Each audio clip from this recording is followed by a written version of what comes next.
soma is of the body. So somatics is working with all parts of our body. So that's going to be our emotional body, our energetic body, our physical body, our mental body, our spiritual body. It's working with all of those parts. And so somatic work, and it can look like a million different practices and modalities, is bringing us into a working relationship, a presencing even, an awareness of all of these parts of ourselves. Welcome back to the Awakening Her podcast. Today I'm sitting down with Kyla Gagnon. Kyla is a guide who empowers women to live their best life through somatics, through embodiment, through breath work, and through her overall medicine and the magic that she holds. In this episode, this is what we're talking about somatics, about the nervous system, how we store things here, how we can release that, how we can heal, how we can come back to a calm and stable nervous system, and what that even means. We also explore what it means to be manifesting at a new level and to hold that vision and that next evolution of who you're becoming in your nervous system. So we really go far and wide. Kyla has so much wisdom to offer. I know you're going to love this episode. Make sure to check out the show notes below where you can find her podcast, her social media. She also offers our listeners 50% off of, I believe it's the first month of her membership. So make sure to check that out if her message really resonates. Oh, I wanted to let you know that there are a few times in this episode where the technology is a little glitchy, but we just roll with it. You can feel us. On with the show. Let's dive in.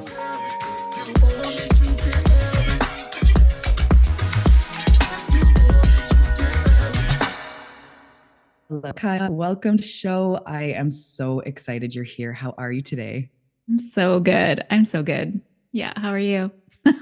So good. Yeah. It's the sun's out. Is the sun out where you are? You're not far from me. He's out, but he's behind clouds. So okay. We just had that. So maybe in an hour or something, because I'm up island from you. I don't know if that's how it goes, but maybe you'll get the sun. I'm hoping. We had it be beautiful yesterday. It was one of the most incredible sunrises I've ever seen. So it's possible. Isn't that so beautiful after the fall and the winter when you start getting, we're technically still in winter when we're recording, but when you start getting those sunny days, it was just today, my husband's going, I miss the sun. Like, I just want my skin out, and it's like, we just appreciate it so much as it starts to become sunnier. I love this part of the year with the transition. The transitions are always so special. And my partner also is like, he rides a motorbike. So he's like aching. He's like sitting in the garage, sitting with his bike. Like, when is it going to be sunny? When is it going to be sunny? That's how I feel. It's like, come on. Anyway, I am so happy you're here. I'm so happy for the conversation we're going to get into today. So why don't we start by just introducing yourself, letting us know a little bit about yourself and what you do, and just introducing what we're going to talk about today. Yeah, I would love to. My name is Kyla Gagnon, and I live in Victoria, and I work in the realms of somatics, embodiment, breathwork, empowerment for primarily women. We were just talking about that. Everybody, but yeah, primarily women. And it's work. It's funny. It's work. It's what I do for work, but it also just feels like what I've done for lifetimes, and it just feels like home. And so it's funny to call it work. I think we're going to get into some juicy conversations about nervous system support and how we can deepen into our manifestations and deepen into our creation of life and our healing process, our evolutionary process as humans in this lifetime through supporting our body and what that looks like in various different ways. I'm excited to see where this trickles, where it threads to. I thank you so much for just what you do and the importance of this. And we were kind of starting to talk about this a little bit before we hit record for 45 minutes, but no, just kidding. But the importance of somatics and the nervous system, and it's new to me in the way that, the last year is when I've kind of started understanding a little bit more about it. And I'm not an expert, so I can't wait to hear what you have to say. But, I would like to start with just even asking, like, people hear somatics. So if someone doesn't know what's somatics, is it a modality? Is it one way of breath work? Like what is somatic work? Yeah, great question. I had no idea what it was like 4 or 5 years ago. And in a full honesty, I think had you told me then what I would be doing for my work, I just wouldn't have believed it. It would have felt really like hokey is the word I want to say. And that was just me coming from a very disconnected place. And so somatics, soma is of the body. So somatics is working with all parts of our body. So that's going to be our emotional body, our energetic body, our physical body, our mental body, our spiritual body. It's working with all of those parts. Our subconscious holds, and maybe this is not new information to any listeners, and maybe it is for some, but our subconscious holds all of our stuff, our old stories, our beliefs, our woundings, our patterns, our traumas. It holds all of it. It holds the good too. It holds all of the juicy bits, all of our experiences. And it's like memory in our body. And so a lot of it, and I say subconscious because we can consciously be totally unaware of most of it. We usually are. And it's held in our subconscious, which is in our tissues, in our body, in our muscles, in our cells. It's in our soma. It's in all parts of ourselves. And so somatic work, and it can look like a million different practices and modalities, is bringing us into a working relationship, a presencing, even an awareness of all of these parts of ourselves. And it's giving us access to bits and pieces of information and wisdom and stories and like ahas that our conscious mind just like actually will never comprehend.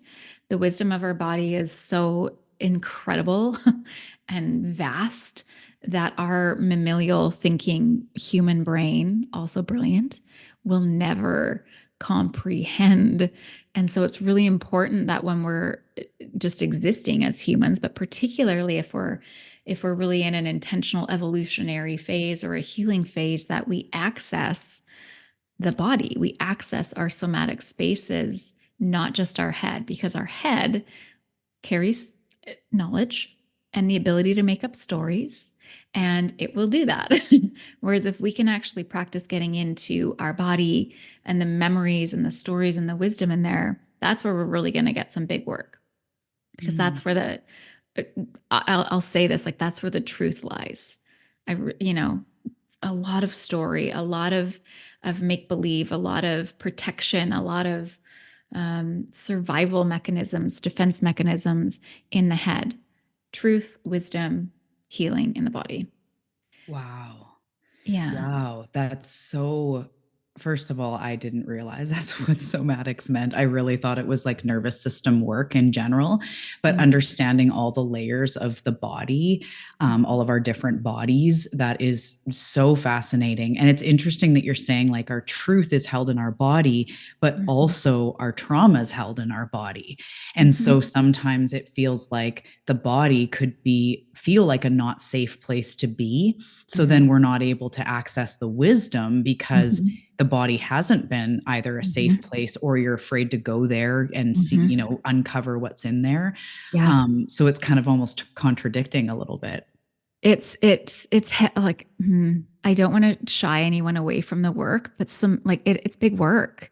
This journey we're on as humans and unpacking things and moving into our healing spaces, it's big work. It really is. It's big, brave, bold work. And it's right there for us, and it's supported, and it is safe. It is safe to do this work with yourself. And what's on the other side is like pure magic and bliss and worth it. And it takes time. So somatic work is slow, it's subtle, it's gentle. And the reason being is that trauma is too much, too soon, too fast. Mm. And so the way to move through that and the way to create safety is slow and Mm. subtle. It's not fast. It's not penetrative. It's not, let's do this. Let's like get through it. Let's get over it. That old school mentality of like, just get over it. I just got to Mhm. push through. No, Mhm. no, you don't. That's not the way through. Or And just like so, one big cry and then you're good. You're like, okay, I yeah, released all my stuff. I'm great. yeah, definitely no, definitely no. And so for Mhm. those who haven't felt safe in their body, being supported by an external support. A facilitator is going to be really important, someone that you really trust. But it also, there has to be some patience there, and the ability, or not the ability is not the right word, the what's the word I want to say? There has to be a part of you that's like, okay, I'm here for this. I am going to bring my loving, unconditional witness, that part of me that's like here unconditionally. They're going to come forward to hold this. And I'm here to take my time. And I'm going to let that part of me take their time and really be open to a slow, subtle, gentle process of basically rebuilding relationship with this body that you're in, rebuilding relationship with that wounded part, right? Maybe it was when you were 3 or 4 or 5 or 7 or 18, whenever the thing happened that is causing you that unsafety, it's coming back into relationship with that part of you through awareness and presence and feeling the feelings and really being in safe places, like whether you're in your home, if home is safe for you, or if your therapy room is safe for you, or set and setting is really important, right? And so if your body doesn't feel safe, if that is something that someone's working with, okay, then when we're going to do the work, let's make sure that the environment you're in feels really safe to you, so that there can be that kind of like exhale, take off the armor, and okay, this might be a good place to start. And for some, that might be as far as you go, is just that like openness to doing the work because I'm somewhere safe, or I'm with someone safe. That might be where you stay for months. Mm. Yeah. Yeah. I love that Patience. you really are talking about this and safety, because it feels like trauma, even off mind, and the stories and what we're making things mean, like it's not safe. It doesn't register as safe, even if you weren't physically unsafe. It's like you said, too much, too fast, too soon. It's the opposite. And so learning how to have patience and bring safety, because I think, maybe correct me if or add to this if you feel that it's off at all, but it's like it feels like that's what we're craving. Like it feels like that's what healing truly is like bringing safety back into our bodies, all Yeah. of them. Yeah. And that's what we didn't have. That's what was ripped from us or traumatized us. So it's like you're really crying out for safety, which is why we want money and we want a partner and we want, whatever else. Yeah. It's not that those are bad things at all. We all deserve all the things, but it can be because we just don't have that safety inside. And so we're always looking for it, especially, how you're saying our body remembers the things that we've been through. Absolutely. That's exactly it. And there, when it comes to trauma, and this big trauma or little trauma, like trauma as a child could be your mom taking your dirty old Barbie that you love to play with, but it's filthy and torn apart, and her throwing it in the garbage and be like, we're going to get you a new one. That might have been wildly traumatizing to you. Like, oh my God, how could she get rid of my favorite toy? What am I going to do? Like, whatever the story was. But now as an adult, you're like, oh, that wasn't really a big deal. It was just a Barbie. But to that little self, that was a really big deal. And so what's happening is like there's a missing experience that happens in a traumatic situation. So what that child experienced was, we're going to use this example, the Barbie example. Parent is just like, no, that's dirty garbage. We're going to get rid of it. It's filthy. You shouldn't be touching that, throwing it away. You start to cry. They're like, don't worry, we'll get you another one, and just like continues on with their day. But you're really upset and you're having to cry. What you actually needed in that moment was parent to kneel down, to be present with you, to be like attuning to you, noticing your big feelings, recognizing your big feelings. I know this is, I see some sad. You've got some big sad, and that's okay. We can be sad. And we're going to get you a new Barbie. And, like to stay in your presence, to give you that awareness, to see that your feelings are sore, to let you have those feelings, to stay until you feel safe. That was the experience we needed. And it's the experience that was missing. We didn't get it didn't come to completion in that feeling seen, heard, loved, and safe. So that you're exactly right. Like we're seeking that safety. Because safety as a little one was love, feeling like there was presence and love. That's what made us feel safe. And today, still as grown adults, that makes us feel safe, right? Someone is here present with me, aware, they hear me, they see me, they love me. Mm-hmm. And so there's always a missing experience that we're always like kind of seeking and trying to find in life. And it's why we generally end up in relationships that aren't right for us, jobs that aren't right for us, situations that aren't right for us, because we're just seeking this thing outside of ourself when the work is actually inside of ourself. Yeah. Mm-hmm. It's so just trippy how complex and layered we are. Because even when Oh, you're saying, like, I've had bigger things happen to me, things that seemed smaller. I remember one time I came back from summer from visiting my dad, and she had read my journal and taken down my Kurt Cobain poster yeah. because he was a bad influence. But it's like, I never forgot that. You broke my trust. I was Yeah. so upset about the journal and Yeah. so violated feeling. And now Yeah. I look, and I mean, I wouldn't go read my kid's journal, but it is sort of more a normal-ish thing that could happen. But Mm-hmm. it's like I decided that day, I cannot trust you. You do Yeah. not have my back. And I had decided that a few times before with her, but it's just really interesting, these things that aren't, as an adult, as you say, like, I wasn't being abused in that moment. But to me, it Mm-hmm. was trust. It was, just feeling violated. Um, Mm-hmm. and it was that decision I made, and I've always had trust issues with her. And so it's like, even as an adult, it's hard to override those things unless you Yeah. start doing this work that we're talking about. The Yeah. other thing I wanted to share that I just thought was really interesting is, Yeah. I shared with you privately, and I've talked about on the show, I had some bullying when I was in grade 8. And so I was about 13, and it was really aggressive. She hit me, she threw things at me, she turned all my friends against me. It Mm-hmm. was like I'd never been the one being made fun of, and everything just like changed on a dime. She was really aggressive.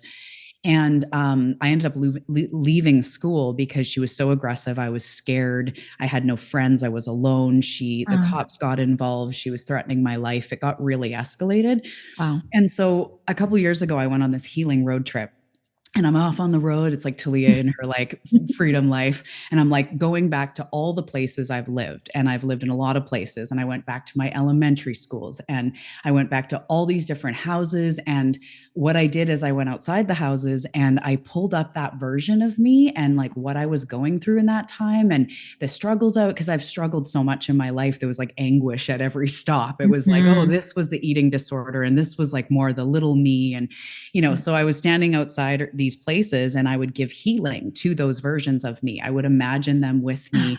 And I was doing this like quantum healing road trip. So Mm-hmm. when I was going to my high school where all this bullying happened, I hadn't been there in a long time. And so I had like stopped at this health food store, got some sort of wrap, ate it, started making my way. And I'm going like, where is it again? And I knew it was somewhere close, but I was actually letting myself be guided unless I needed GPS. I was trying to remember how to get back to these Mm-hmm. places. It was trippy. It was neat. I love So that. I'm like going, I'm like, I think it's down here. I think it's down. And all of a sudden, my stomach, I just started getting shooting pains.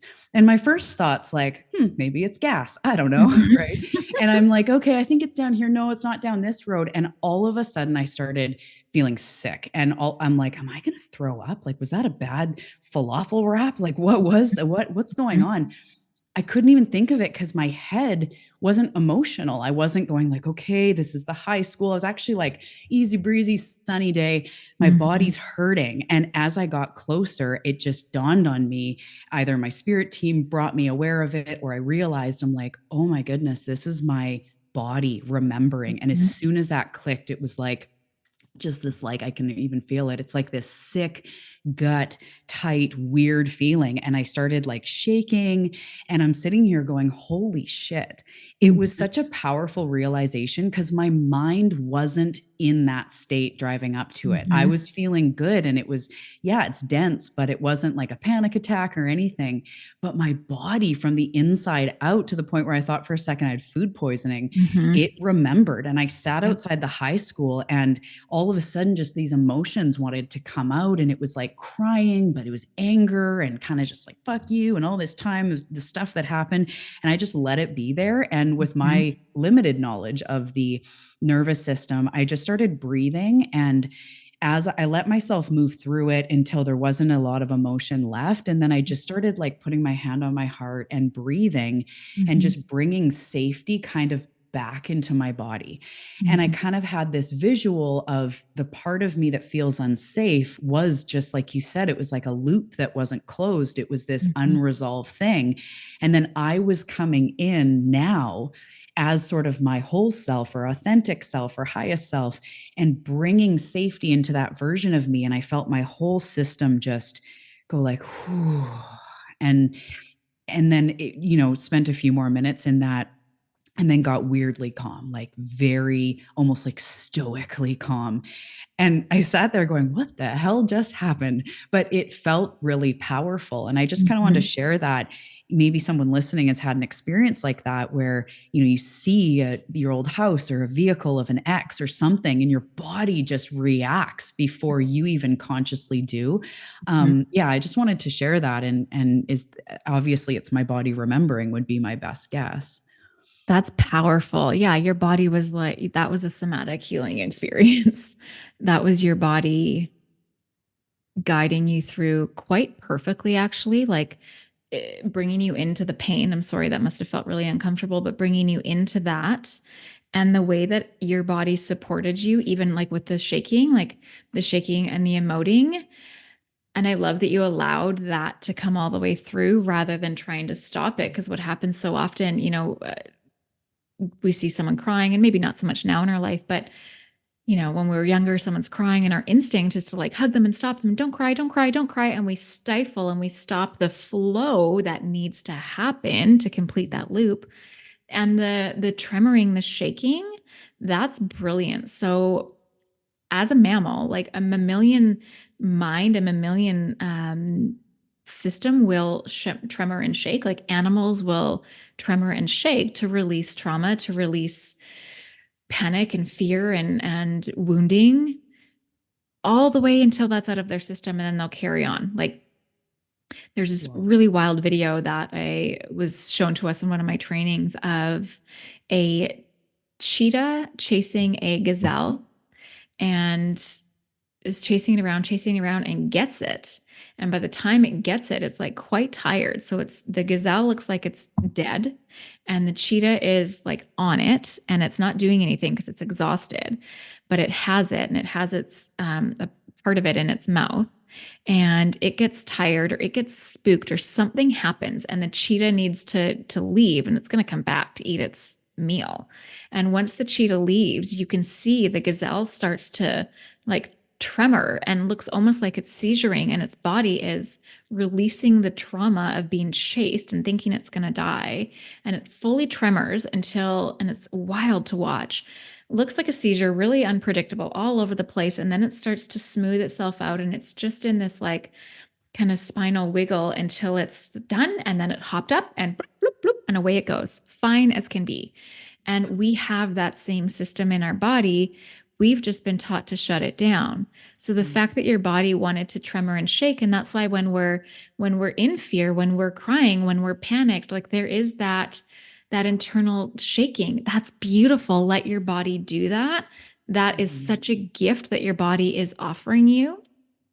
So that story, the way you just explained that, was like a perfect cycle of a somatic experience, and then allowing the healing even in. And of course Mhm. you did with your intuitive knowing and just the way that you're so supportive. But yeah, that's the process. That's the process. Feel the feeling, allow yourself to be like witness to and present with that feeling, because that part of you, that younger self, of course she's upset. Of course she's upset. Of course she's afraid. Of course she's mad. So those feelings get to be there. And also too, that can be our healing. Being allowed to have our feelings. Some of us grew up in households where maybe we weren't allowed to be angry. Maybe we weren't allowed to even show emotion. Maybe it was like, keep yourself together, be quiet, be still, like who knows? And so even just allowing yourself the emotion can Mhm. be the healing part. But that whole process sounds so beautiful. Yeah, Thank it's you for crazy. sharing. Oh, thank you. Yeah. Yeah, it's crazy how we do that. Like when you were saying, we often are told as a kid, like, oh, it's okay. Or even by friends, oh, don't cry. Right. Even our spouse, sometimes, like if it's a man, they just want to help you. So they're like, okay, it's okay. I'll get you this thing. And I just need to cry. Well, what can I do? Mhm. I don't need you Mhm. to do anything. The man's going, oh my Mhm. God, rub my back. That's what you can do. Cause you Yeah. can't fix this. It's okay. Yeah. But yeah, I just got this image of like how we even start crying and we like wipe away our tears and like, it's Yeah. okay.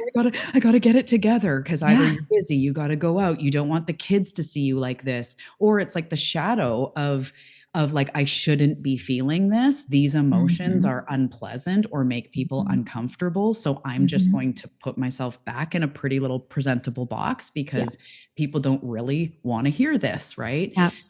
But I love that you were talking about like letting your body go through it. And I was even thinking about the shaking and Mhm. how I'll have clients that, are working through dense things. And it's almost like sometimes we look at shaking as like we're freaking out, like it's bad, like we make it Mhm. mean something, like it's Yeah. the wrong direction. But what Yeah. you're saying is it's actually part of the Yeah. processing, releasing the cycle. And it's a Yeah. beautiful thing. So it's like when you're shaking, letting yourself do that as Mhm. opposed to thinking, oh crap, I'm moving backward. I'm going to have a panic attack. This is Yeah. wrong and bad. And it's Yeah. not, it's healing actually. Absolutely. And like with that, let's assume someone's in this situation and they're shaking and they start to then tell stories of like, oh my God, what's wrong with me? I'm curious what's actually causing the panic attack. It's not the shaking, it's the overthinking and like, what's wrong with me? What's wrong with me? What's wrong with me?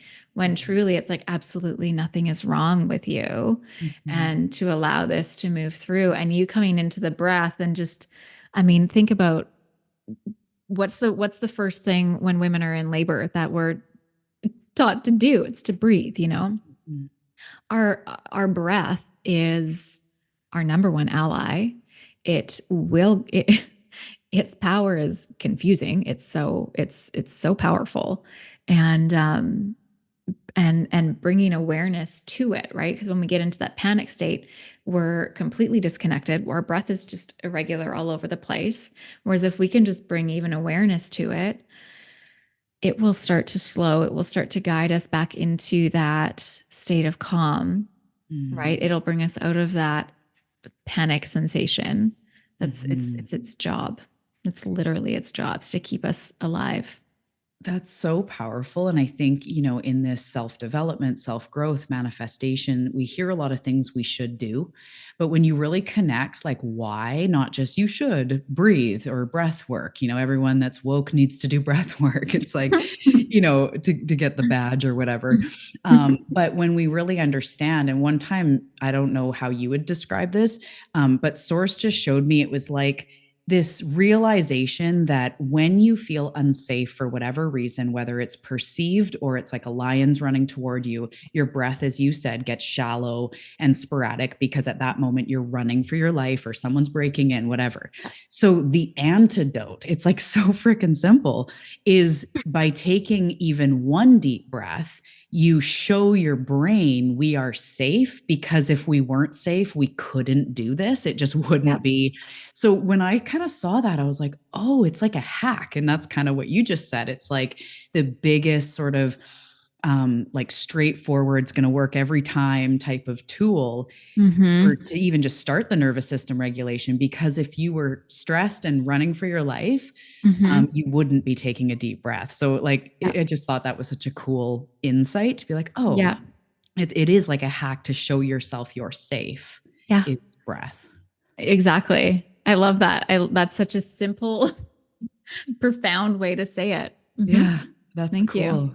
Thank you. So I'd love to talk about this is so the seekers in this community that are listening, like we have big dreams. We have big things we're going for, whether Mm-hmm. that's big personal transformation or, businesses or whatever else. We have these big internal goals. So I'd love to talk about how when you're going for something big that you would consider big or that feels potentially out of reach or it pushes your growth edge, it's just like ooh, a little bit past, or Mm-hmm. a lot past.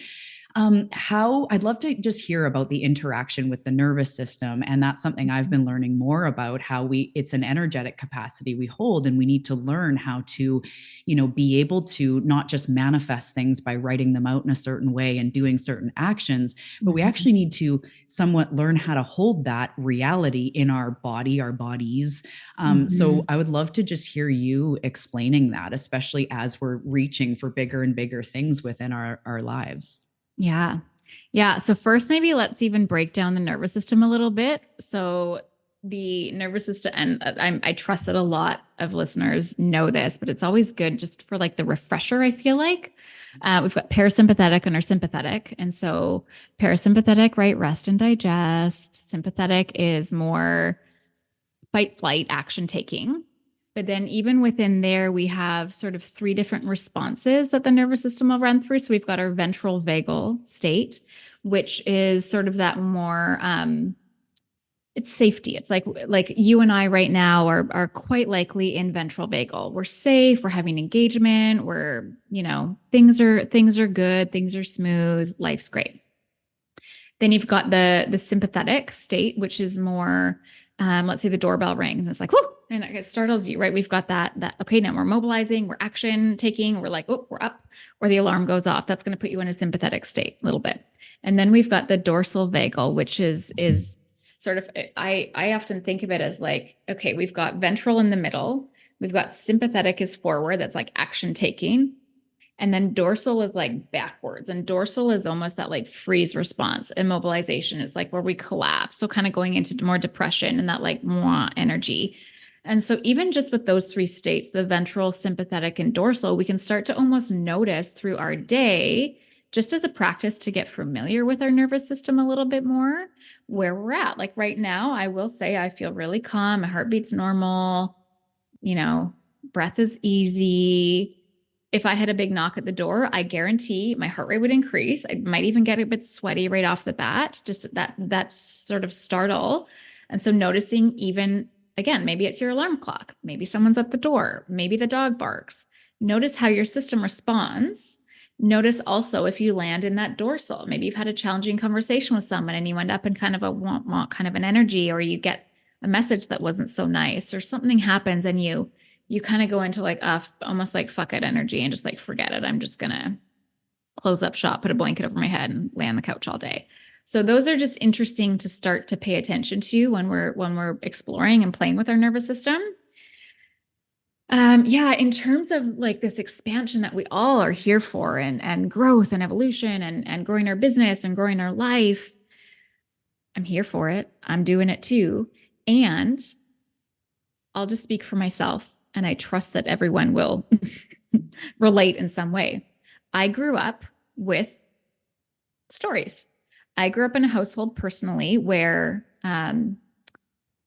money wasn't abundant, where things were expensive, things were hard to come by. I couldn't do certain activities because of money. There was money stories, whether they were told directly to me, like, hey, Kyla, just so you know, this is my belief about money. That never happened, but I didn't need that to happen because I could see what was going on. I could hear the conversations. And so that sticks with us. The stories stick with us. And so let's say I grew up with, and this isn't true for me. Mom was a kindergarten teacher and dad was a garbage man. Let's just say that's what my parents did. I don't know how much garbage men get paid. Maybe they get paid way more than I think they do. But let's just say we had an income, a household income of $80,000 in the 80s, let's just say, which actually maybe would have been a really good household income. I can't remember. Let's just say parents made $80,000 my whole life, and we just got by. And here I am now in my 40s, and I'm like, you know what? I have a goal of $500,000 this year. I'm going to make $500,000 this year, but I've never made that money, and I've never known anyone in my life to make that money. I might have this big desire to, but if I haven't gone in to meet those old stories and beliefs that money's really hard to come by, my nervous system is regulated to that $80,000 existence. My nervous system knows what that is. It knows it really well because we had many years of that, and I haven't done anything different. And so here I am trying to bring in this new existence, and my system is like, what? No. And so a couple of things could happen. A, I could just shut off any opportunity to get it because I'm terrified and I don't know I'm doing it because it's subconscious, because it's old stories. But like, I'm just gonna, whatever the stories might be, like, oh, I'm not going to launch a podcast because that's really scary. Meanwhile, that could be my key to making those connections to make that money. But that seems like a lot of work, a lot of editing. I don't think I have time. I'm probably not going to do that. Okay, well maybe you start a group program and you've got all of these people waiting for you to do this thing. Why don't you start a group program? Ooh, I don't really like group stuff. Like you start to get in your way. It's not you, it's your nervous system because it's like, ooh, I don't even know what that is. Another opportunity or another thing that might happen is you earn the money comes in, and you don't know how to hold it. So you're just spending it. You're buying people trips. You're like, oh my God, I have all this money. Come to Mexico with me. And you're spending it. And all of a sudden you're like, I have no money to show. I made $500,000 last year. I have nothing to show for it. Yeah, because your nervous system couldn't hold it. This could be relationships, right? This is everything. And so it's creating a safe base, a home for what you're calling in to land. And that will come with getting clear on what are your stories. If it's money, which a lot, for entrepreneurs, we live in this world, it's money. Money is a big deal. And so, wow, like what stories did you grow up learning about money? And maybe let's then flip it into relationships. Well, maybe we grew up in a household where if you had a mom and a dad, let's say, keep it real simple. Let's say dad worked out of town 3 weeks out of the month, was never really home. Doesn't mean he wasn't there lovingly. Doesn't mean he doesn't love you, but he's away all the time. Mom's sad. When dad comes home, he's exhausted because he's been on the road for 3 weeks. So the first couple of days he sleeps. You can see mom's kind of like following him around like a kitten, trying to do everything to please him. And he's just kind of like, honey, later, later, later, later. And it's like she's not ever being met. Fast forward into life. Do we find ourselves dating men who are just never really available for us? They're never really around. They never really give us the attention we need. Well, that's what our nervous system has taken in as belief. This is what love is. This is a relationship. And so if we want this stoic man who's like there for us and takes us on dates and makes us dinner and like treats us like queens and brings us flowers, well, we need to get into this new belief that that is even available for us. So it's getting really clear on what stories do you carry about this thing that you're calling in. And then the next thing is like, can you start bringing in proof that it exists? And what that often means is checking, who do you surround yourself with? What are you watching? What stories are you listening to? What accounts are you following on social media? Getting what you desire in your reticular activating system, getting it in your eyes. You see it all the time. Your friends have loving relationships. Your friends are making a ton of money. The people that you sit in masterminds with, they're super successful. They're really creative. Get in the room with people that are doing what you desire to start showing your nervous system that, oh, it's possible. Oh, that's possible. And then we start to unwind from those old stories, and I could go on and on and on. But it comes down to like, we can want something. We all want something that's bigger and outside of our norm. But if we don't do some work to cultivate a belief and a system that feels safe to hold it, it's never going to be ours the way we want it to be ours. All the things. I just talked for so long. That was so good, though. That is just so well explained. And I feel it. It feels so true. It's like what is safe for us is basically like what we've experienced. So sometimes we need to almost shift the definition of safety, because you'd be like, well, I'm only making $40,000. I'm always scared I can't eat. That's not safe. But if that's what your parents did or what you experienced as a kid, it's not so much about that you enjoy it. It's that that's what is normal to you. Like, it's almost like you could almost switch the word for normal to you. So your nervous system registers it, as you said, as like, okay, I understand this. Yeah. Doesn't mean we like it. And that's usually the part where we're so frustrated because we don't like it, or we consciously know we are worth more, or that we're deserving of a good relationship. But subconsciously, what is comfortable is some sort of dysfunction or whatever.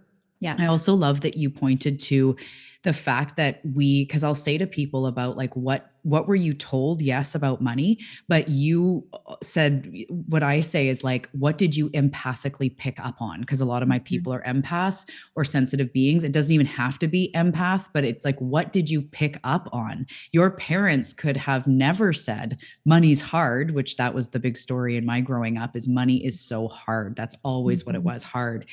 But I also witnessed it being hard. I saw us struggling. I saw us on the poverty line. I saw us getting the Christmas hamper from the community because we were needing it, right? And I saw that. So it was like I deduced in my little brain, like, yeah, money's hard. I'm hearing it, I'm seeing it, full visceral experience. It's hard.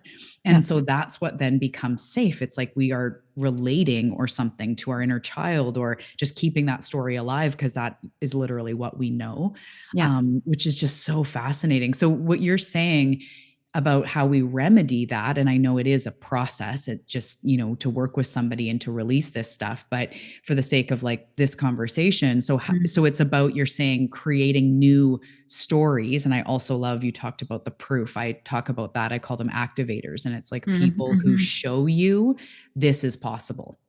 And I'll say to my clients, like, go out and find someone who has cured this autoimmune disease, or has found love after 50, or has, whatever it is, like, go find that. Becomes your job to prove that it's real. So I love that you mentioned that as well. So yeah, how do we go to remedy? And I love the money example. I'm not being able to break free from this cap that, now that you're saying it, that's basically what my parents made. So what do we do now? How do we start to do that? Yeah. Two things I want to say. One, I just want to say before we even change the subject, I don't know who originally said this, but the statement it landed so true. We're more likely to stay in a familiar hell than to step into an unfamiliar heaven. Comfort zone, right? Like, this is safe, quote unquote safe. And that really, I find that really fascinating. Yeah. Okay. So are you familiar with the term neurulation? No. Okay. This is so cool. This blows my mind. So from the moment we're conceived, fast forward 7 weeks. So 7 weeks, we start to develop our sweet little spine, and our nervous system starts to come in. And what's really cool when our nervous system starts to come in is now we start to sponge and take in information. And so we're learning, think about this, 7 weeks. Mom might not even know she's pregnant yet, but we're taking in information from her nervous system, from her reality, as to what is good, bad, scary, happy, easy, hard, stressful, what is love, what is danger, what is safe, what is not safe. Like, we are just like soaking it up. That leads through, obviously, the entire pregnancy. So we've got 9 months. That is a very long time to be absorbing someone else's beliefs, experiences, stories, hardships, challenges, fears, all of it's a long time. Then we're born. Then we have like a year and a bit before there's even words. We don't understand words. So we're still empathically, energetically picking up on things. And so when we come to like understanding some of our habits as adults, a lot of it, we're like, I don't know why I'm like this. Of course you don't. It all started pre-verbal. There's no words to explain it. There was no words. And like, unless you have some wild, beautiful ability to like go back into your time when you're in the womb and remember it all perfectly, we'll never actually know. And so just with that information, that like that time frame of really absorbing what wasn't yours, we can start to remember, like, or maybe remember is not the right term, but like come to this conclusion of like, none of this shit was mine anyway. Like, this story that I care that money's hard, that's not my story. Why am I telling someone else's story? I have my own story to tell. So what story do you want to tell? So at first, for me at least, it comes with that recognition and like really like in my soul, my bones, recognition that isn't my story. I've been wasting my time, my energy, and my breath telling this story, acting out this story. It's not mine. And so what story do I want to tell? And it's not an overnight thing. Let's also be really clear there. I've been working on this specifically with money in my own life for the last 4 years. And it has only been in the last maybe year and a half where I'm starting to feel like anchored in like, oh no, this is my truth. This is my truth and this is my belief and this is what I'm going to do to make that my reality. And so Mm. it takes time. And with that, it was being in the space of expanders, of activators. Like really, I put myself in like all of the masterminds. I put myself in everything free or low ticket or whatever I could afford to be in the space of people who were Mm. doing what I wanted to do, to be in the proof of. I was changing my conversations. If my friends wanted to talk about how expensive gas was, I was like, I can't, Mhm. I don't even want to use the word expensive. Mhm. I don't even want to use it. But people go, but you can't ignore reality. I'm like, yeah, I can actually, because it's less real to me than the reality I choose to tune into. I know. Yeah. So it, you Wow. know, I believe it's different for everyone, but I also really believe that if we don't go to the root, which in this situation is like understanding where the story even began, and I promise you it was before you were born. Mhm. So it sometimes might feel like, oh, I don't really know. And so there can be some curiosity. And if mom's alive, it's a really, and you have a relationship with her, it's a really kind of a cool gift. Like, can we talk about what life was like for you when I was inside? Mm. Like, did anything traumatic happen? Were you broke? Were you stressed?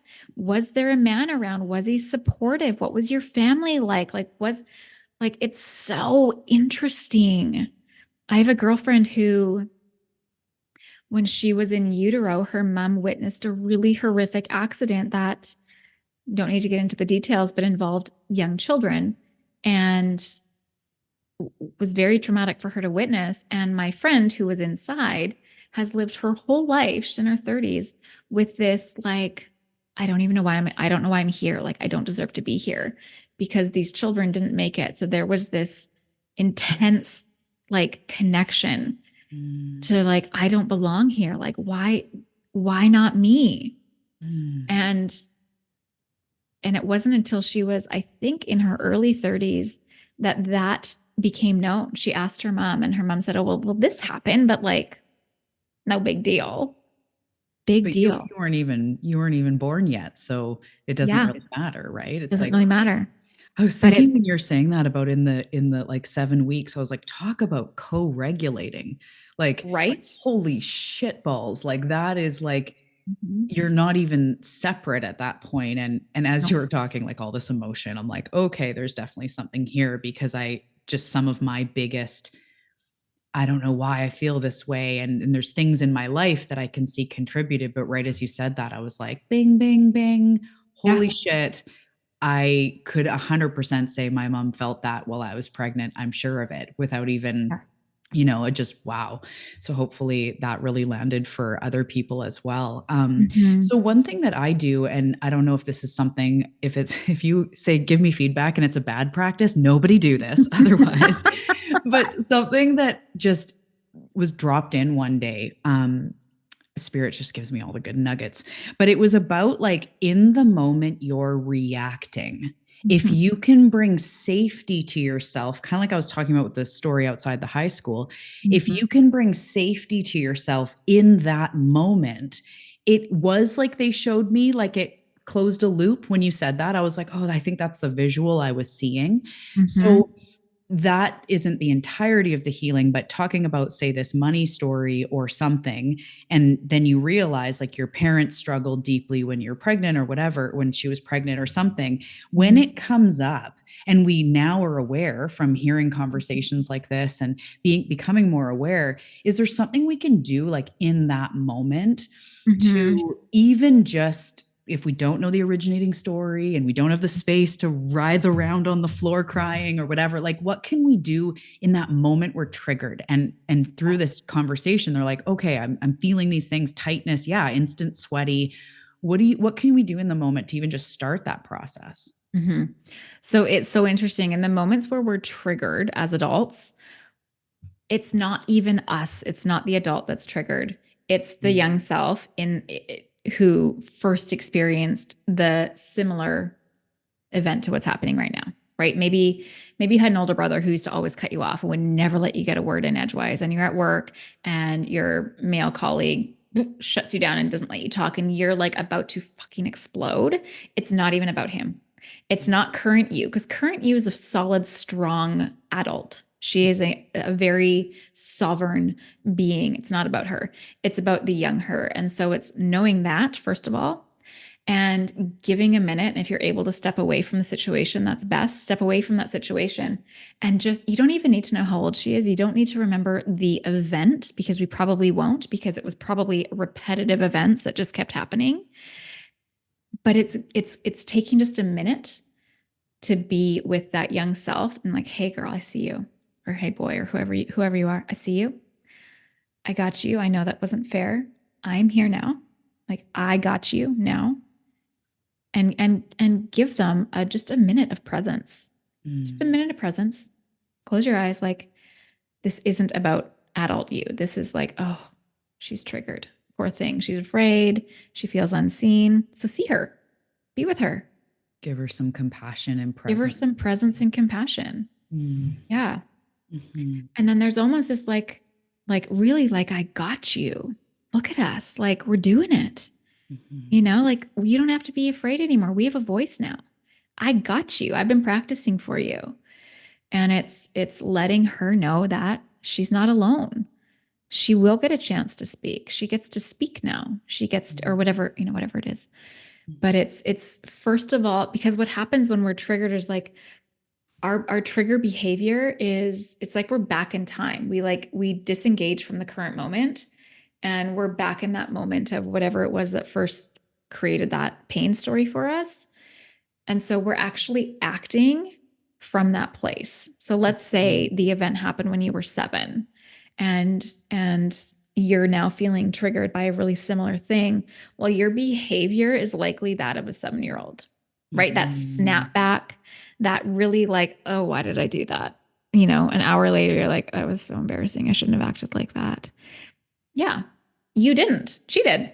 Like, it's that young self that's kind of taking the reins in that moment.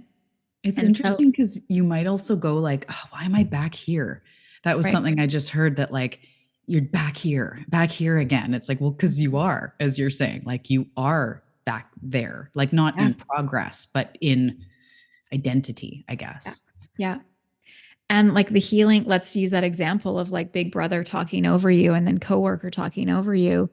Again, like as a grown woman or man, it it's kind of our duty to take care of that young self. Like, this is, I'm usually not really like, I'm not a hard like coach, quite soft, but like, pull it together. Like, this is your life.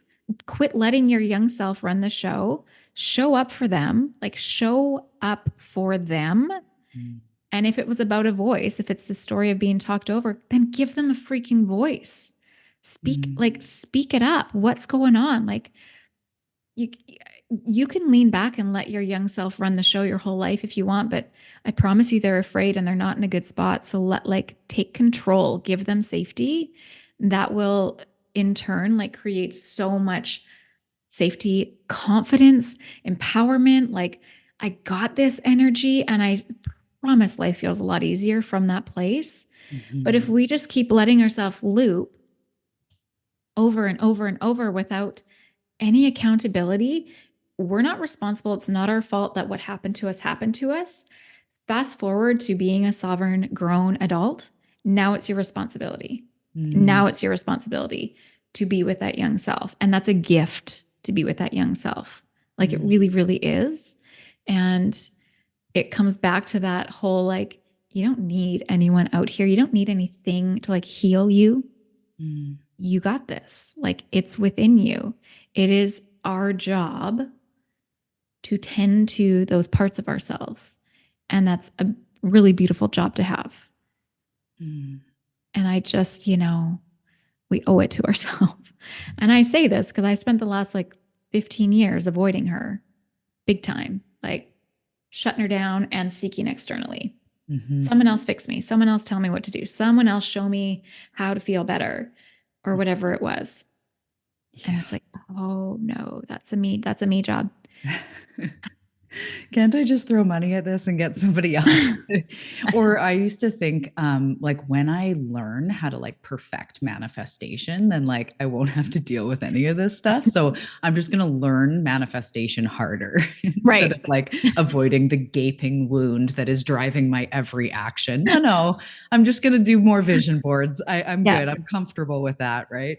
Yeah. My Which is a mom did vision band-aid. boards. It's a really pretty band-aid. Yeah, yeah. Mhm. I love that like I love the firmness in that because it does like I'll say that sometimes like your full ass time job is to love yourself, to have your back. And whether we're talking about inner child, like going back in time and healing, or being your own cheerleader, or someone said along the line somewhere, success doesn't happen with a lazy mind. And I'm not that person either. I'm not the Gary V being like, go on, blah, blah, blah. But there's a time and a place when we need to go, I can't just let my loose ends run the show as if it's truth.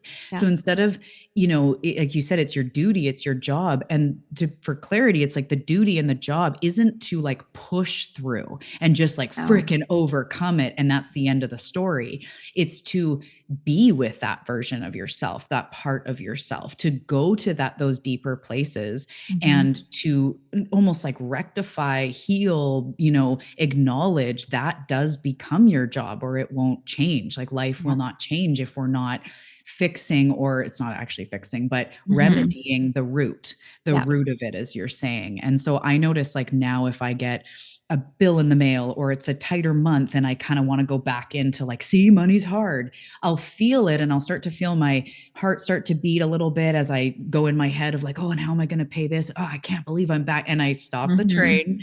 I'm Mhm. really aware of my ego's bag of tricks, I call it, like the same old narrative, the same old shit. I'm very, so I hear that and I'll put my hand on my heart, and at minimum I'll go like, I know that in this moment money feels hard, that story feels true. It's because that's what you experienced, Talia. You saw it, and that's when, after that love and empathy, I can actually switch over to my conscious mind that knows that money's a frequency and it's unlimited, it's available to me, and that there's unlimited possibilities, and that of course I'm going to pay this bill, and of course I'm going to be fine, and of course I'm rocking this life. Mhm. But if we just get the trigger and then go, no, no, no, money's a frequency and I'm just going to keep, mantraing, you're missing that piece of that acknowledgement and Yeah. that compassion to Yeah. just try to get back into the conscious. But your subconscious, as you're saying, is the thing that's coming up. So Yeah. giving them that love and empathy, actually, for me anyway, I'm sure this is, for most people, it allows me to pivot back into my unlimited possibilities. Yeah. And that truth that I also know in my heart of the way energy works, or how valid and worthy I am. So it's kind of, yeah, it's interesting how we can even pivot on the spot, when we're reacting, by realizing, as you're saying, that's not the Mhm. me now reacting. Yeah. And it's also interesting. You said something in the beginning of that where it's like that, like push through energy. Mhm. And if we think about too, and I recognize that not all of us grew up with a mom and a dad. And even if we did, we maybe didn't grow up with like the ideal mom, dad. I get that. But if we can just envision being little and like falling and scraping your knee, what's the energy that we would go to seek? It would be that like motherly, loving, like, oof, I got you. Like, come here. Let's just like Mhm. put some, whatever we need to put on there. It wasn't the like, get up, you're fine, get out of here. That wasn't, we might have received that, but that wasn't what we were seeking. That wasn't what we were needing. And Mhm. so, healing a scratched knee versus healing our old stories and behaviors and patterns, it's the same energy. So we're not that like, get over it, get through it, just forget about it, move on. That's Mhm. not the energy of healing. The energy of healing Mhm. is like, let's take a minute. Come see me. I got you. Take a breath. You're okay. It is safe, right? So if we're not getting that outside, then can that at the very least be how we meet ourselves in the Mhm. in the healing? Ugh. That's so good because the get through it is more the masculine energy. And there is Yeah. a time to be like, to cultivate devotion and commitment. And there's times when I'm like, Talia, stop putting off yoga, get on your mat. It's going to feel amazing. And I Mm-hmm. need that more masculine energy. But yeah, when I'm hurt inside or I'm scared Mm-hmm. financially, or I feel like a failure or like whatever those deeper things, you're not running to the energy of like, get over it. That like never would make you feel, or if you have a lover or a child or someone in your life, if they're like, I'm really going through it, whether they're a man, a woman, they're 6, they're 40, like you're not going like, get over it, texting, kissy face, Right? get over it. It's like you first need that. It's okay, sweetie. I'm here. Like, man, that sounds tough. Like, I hear Mm-hmm. you. Wow. Rub your back, give you a hug. And then Yeah. again, you can almost pivot more into that. Now get out there, know who you are. You've got this. Mm-hmm. But it's like not before the nurturing. Yeah. Oh, it's so good. So good. Yeah. Is there anything else that you feel that you want to add about manifestation? Mm. Anything? I mean, there's been so much gold in here and we've got so much to go on here, but is there anything that you feel is unsaid? Seekers Mm. manifesting their dream lives? I mean, I trust you say it all the time, like it's all available. It's right there. If you like, the truth of the matter is if your sweet little soul and brain can think it straight up, it's there for you. Because what you're desiring isn't the same as me. And so what you're desiring likely isn't there for me, but it's there for you. And so there's just that, like, yeah, look for the proof. Like it is there, all of it. Um, It's there. It's all here for us.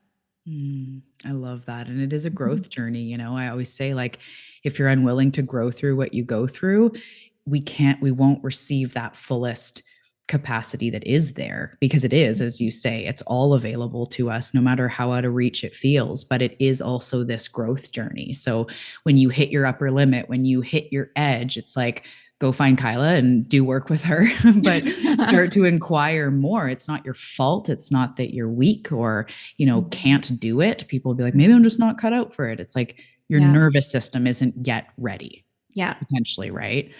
Yeah. It all makes perfect sense when we start to look at our beliefs. When we start to dive into our beliefs, all of it makes sense. All of Mhm. what we've not yet been able to achieve, all of what we've pushed away, it all makes so much sense once Mhm. we start opening up the stories and getting clear on the fact that those aren't even our stories. Those are just stories that we carry. They belong to Yeah. someone else. Yeah. Yeah. And cast on forever. Like, nope, no, I'm good. I'm ready to break that. Well, Totally. thank you so much, Kyla. And how can people find you? What do you offer if someone wants to Hmm. do work with you, or where Yeah. can we direct people? I'll put everything in the show notes, but where's the Yeah. best place to connect? Best place is Instagram. It's usually where I'm most active. So the sacred, I'm like, what is my account? The sacred underscore essentials, or my website, thesacredessentials.net. My most active and fun place that I keep, inviting people into is my online community. It's called The Essentials. And I'm going to give your listeners a specific code to join, but it's, oh gosh, Mm. somatic practices, over 200 practices in there, breathwork, meditation, movement. We have guest speakers. We drop into big breath journeys twice a month together. We have weekly calls every Wednesday. It's like this beautiful, loving community that gets together often and moves through our own evolution, process, journey, whatever that is. We're here to support each other, and that's my home. You'll find me there all the time. So everyone's Mm. invited, and I'll give you 50% off your first month code, and then it's 55 a month. Wow, that Yeah. is incredible. Thank you. I will put that Yeah. below. That sounds so beautiful because it sounds really like this with somatics. It's not just, you take a course for a few weeks and then you're good. It's like, I love that it sounds like it's like a membership style, because we do need that ongoing work, Mm-hmm. because stuff comes up and it comes up for all of us. And I think the most successful people are the people that meet their shit and work Yeah. through it. It's not that they become shit bliss. Okay, this is getting Yeah. it's not that it all goes away. It's that I love that. So like a membership space it feels like the Mhm. perfect place, because we do need to always be doing that ongoing work, especially for us that have these big dreams and desires that we're stepping into. Yeah. And it's just nice also to remember that, oh, I'm actually not alone, to have that Mm. community, that sisterhood. And people that you can come to and like, hey, I'm having a time. Like, let's talk. Can someone talk me through this? And just to have that community that comes in and is like, yeah, I got you. Like, you're good. Mhm. I got you. Mhm. That's been like the most profound part of this is I often don't even have to say anything. I'm just watching the chat and the conversations and each other, like everyone's supporting each other. It's beautiful. Yeah. Yeah. Beautiful. Well, thank Yeah. you. I'll definitely put that below. Yeah. This has been such a pleasure, Kyla. I know that I'm going to be on your show at some point, and Yes, so ma'am. we can, take this conversation over to your platform. And you have a podcast that you are just launching. So, can Oh my you tell us gosh. about that a little bit? Yeah. So it launched from the day we're recording, it launched yesterday. And I am so freaking excited. So it's called Reclaimed. And the theme is stories and conversations of women reclaiming their power in whatever that means to them. And it feels big and bold, and I love it. And I'm very excited for our conversation over there. Beautiful. I'll put that Yeah. below too. That's creating a podcast. I know we've talked about this a little bit. It was the best thing ever. And it's such a beautiful way for us to take in information as well. I Mhm. love listening to podcasts. I love putting them on drives. And it's just neat for you to be able to help people in that way too, because it's so accessible. You can do it while you're Mhm. listening, while you're doing the dishes or on a walk. Mhm. And so powerful. So I cannot wait to listen. I'm so excited celebrating you. Thank you. So Yeah, I good. feel it. I really do. This was so Yeah. great. Thank you for having me on.